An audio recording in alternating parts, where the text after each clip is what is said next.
Vous venez de planter sûrement une plante taillée et vous voulez savoir comment l'entretenir.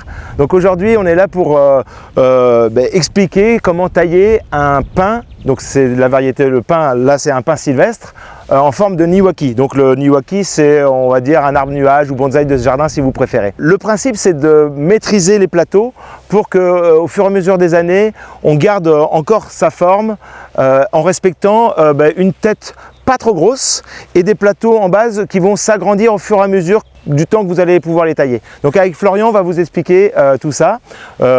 On taille principalement avec une cisaille, de préférence avec une cisaille parce qu'on maîtrise mieux le geste qu'avec un taille-haie. Florian, comment on peut tailler tout ça? Donc on commence toujours par tailler la tête. Alors il faut veiller surtout la tête à ne pas la laisser trop pousser parce que c'est ce qui reçoit un maximum de sève.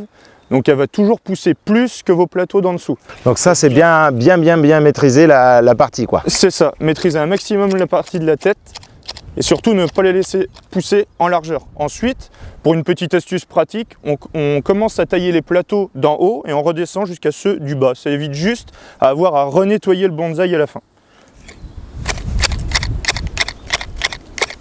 Et une fois taillés les plateaux, on a quelque chose d'autre à faire? Ouais, c'est ça. Alors une fois les plateaux taillés, on va venir gratter à l'intérieur avec une petite baguette en bambou ou ce que vous trouvez sous la main. Un sécateur, ça marche très bien aussi.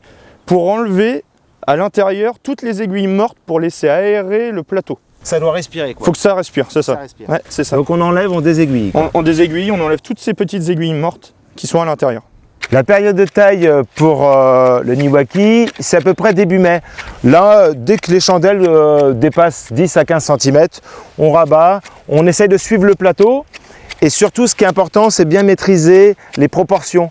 Une petite astuce avec un tuteur, c'est important que ça soit inscrit à peu près dans une forme de triangle. C'est-à-dire qu'on a une tête qu'on maîtrise surtout et on peut un peu laisser agrandir les plateaux en base.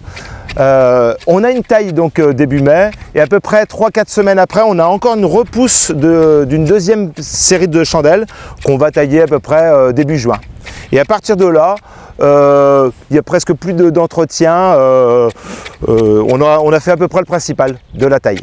En taillant de cette façon, on évite de laisser pousser en épaisseur et c'est important de bien maîtriser cette partie-là pour avoir un équilibre de la plante.